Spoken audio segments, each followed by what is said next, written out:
Welcome to the Renegades of Real Estate podcast, where we explore everything you need to know about buying, selling, investing, and designing your dream home. Each episode, we'll dive into the nitty-gritty of real estate. Thinking about life as a realtor? We've got the inside scoop.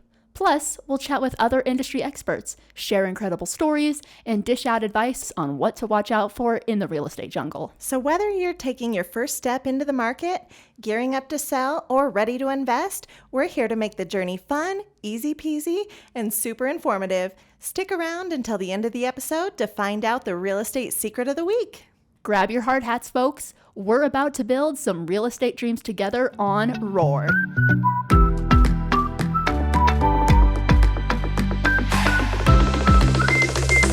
Welcome back to Renegades of Real Estate podcast, where Shelby Carver and I, Riane Hysell, spill the tea on all things realty. Today's episode is a deep dive into the realities of being in the real estate game. We'll share why we were drawn into the industry, the costs of becoming an agent, and what a day in the life of being an agent really looks like. We're also going to have some special guests join us to share real life stories and wild experiences in the business. Have you ever wondered what it's like to be a real estate agent? Maybe you've thought about selling your house, or you're just curious about the work that goes behind those for sale signs you see all around town. Well, today we're answering all your burning questions and busting some myths about real estate agents. Let's get started. First up, our journey into real estate. Riane, can you tell our listeners what led you to the wild world of real estate? Absolutely, Shelby. Choosing a career in real estate was a multifaceted decision for me. It was fueled by various interests and lifestyle considerations. The financial and social aspects of realty have always really intrigued me. The potential for financial growth and the opportunity to connect with people in a meaningful way were definitely major draws for me.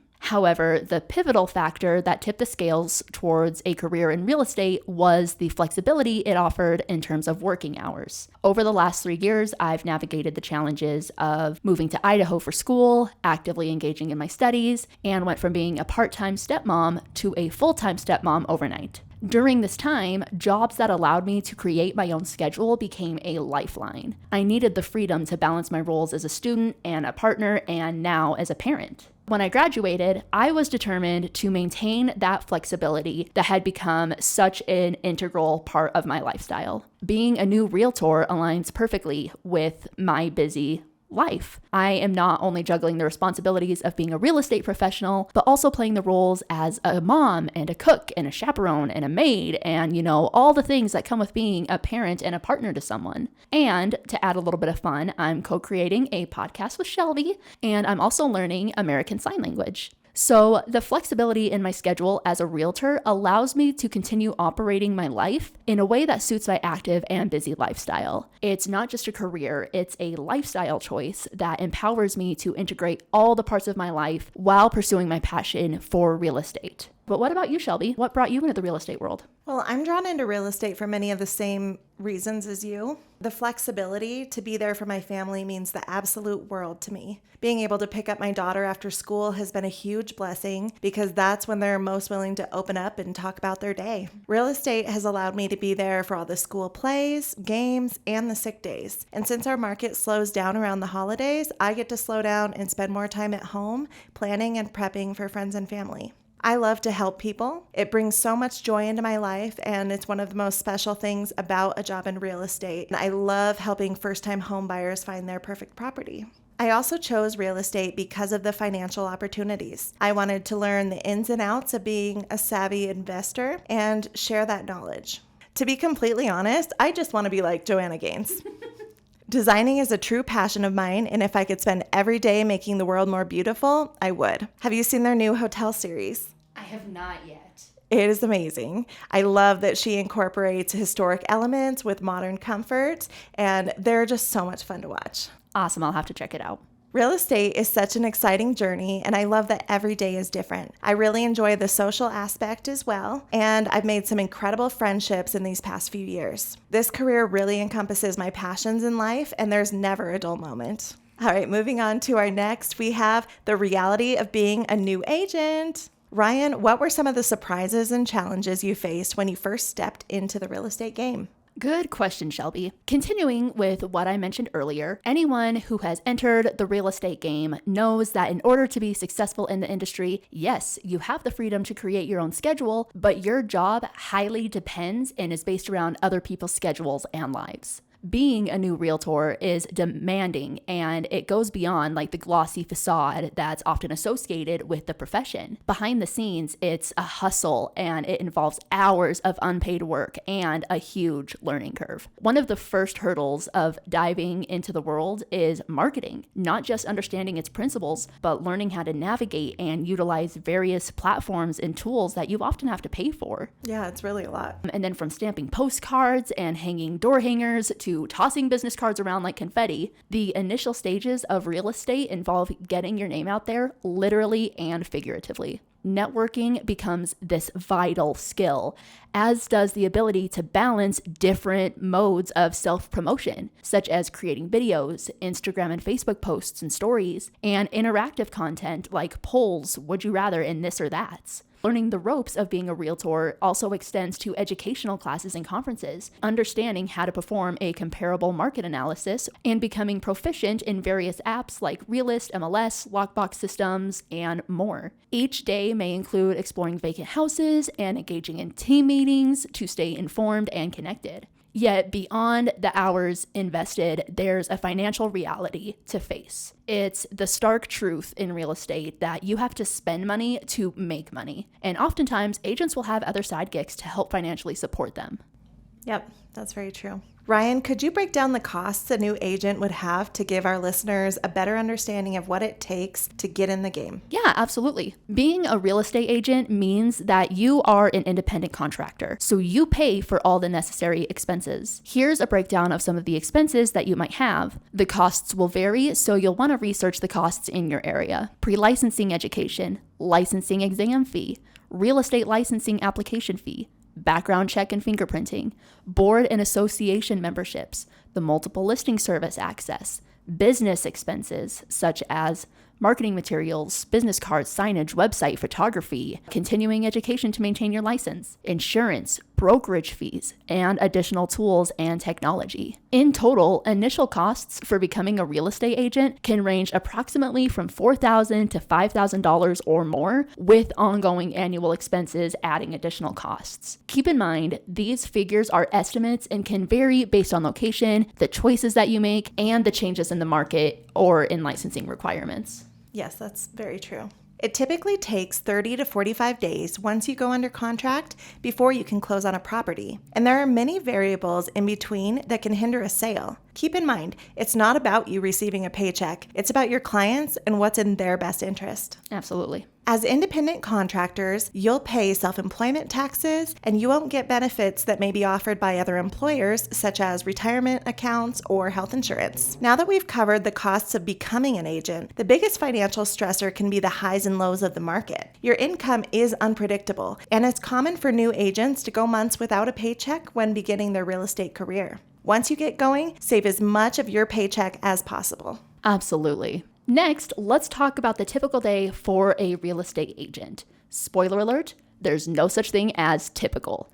Every day is a new adventure. From showing homes to staging a house for sale, it's a whirlwind of activities. While it's a ton of fun to tour new listings, there's a lot more behind the scenes to being an agent. Shelby, what is a typical day in real estate really like? Well, like you said, every day is different as a realtor. A majority of my time is spent on networking and marketing because getting clients is the key to success. We are constantly on our phones, communicating with buyers, sellers, scheduling showings, and communicating with our colleagues. We work nights and weekends, and even though our schedules are flexible, we really work around our clients' availability. Real estate is a fast-paced environment, and we are always on our toes.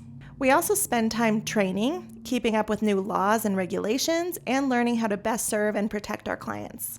A big part of our job is problem solving. Most phone calls are either really great and exciting news or devastating blows. Inspections can unveil expensive issues that need resolved, and financing can be challenging for people to secure. Sometimes a title search can reveal debts on properties or easements that were unknown by the seller. Many days are spent on the computer, and others I get to go out in the community, driving through the mountains and showing houses. So there you have it, friends, a sneak peek into the life of a real estate agent. Real estate is a journey where the path to profitability is paved with dedication, resilience, and a willingness to invest not only time, but also finances. It's a challenging terrain, but for those who navigate it with determination, the rewards can be substantial. Moving on to our next segment, we are going to answer your burning questions and bust some myths. All right, Shelby, how long did it take you to get paid as a new agent?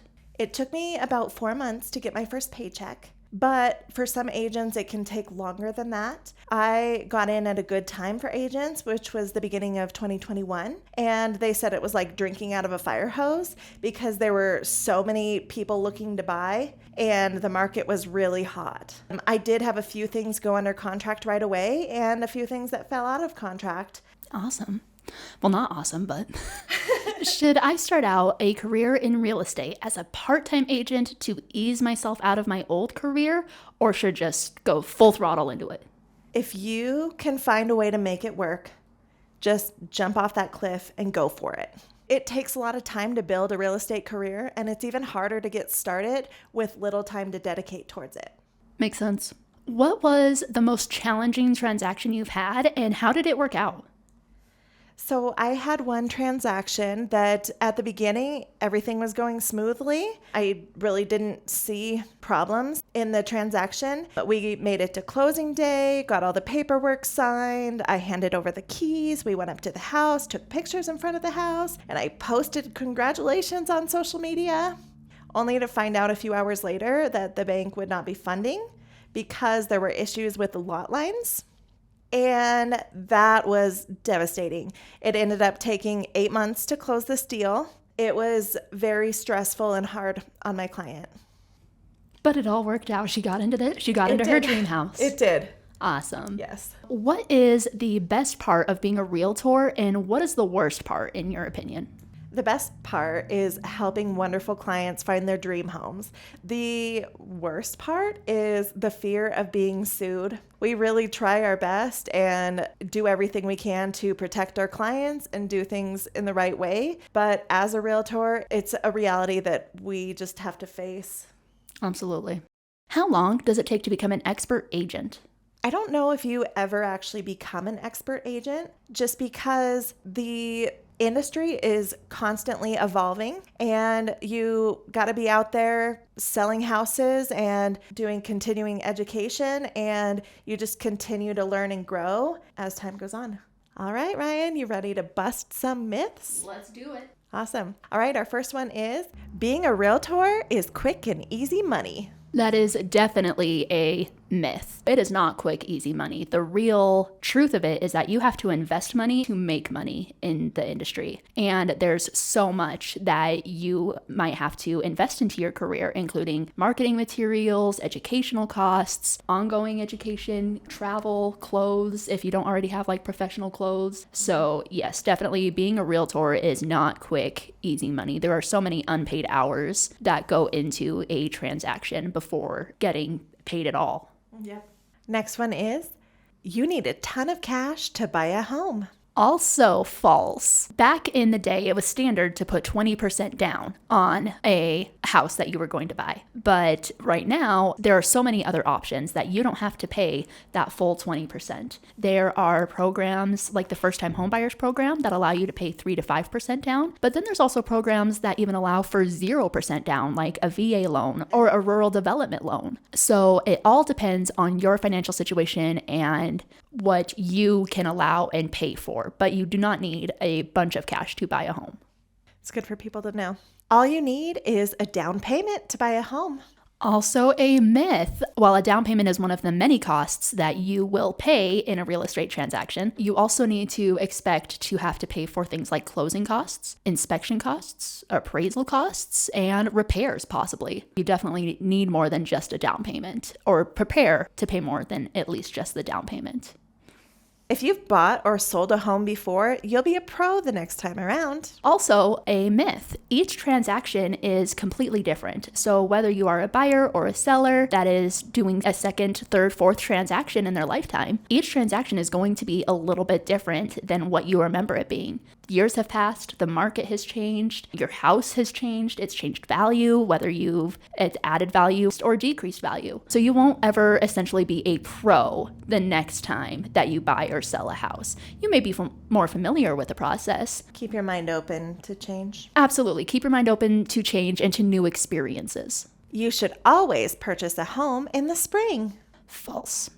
You should purchase a home when it is good for you to purchase a home. Don't base it off the time of the year or when everybody else is buying. Buy when it is right for you. Yes, love it.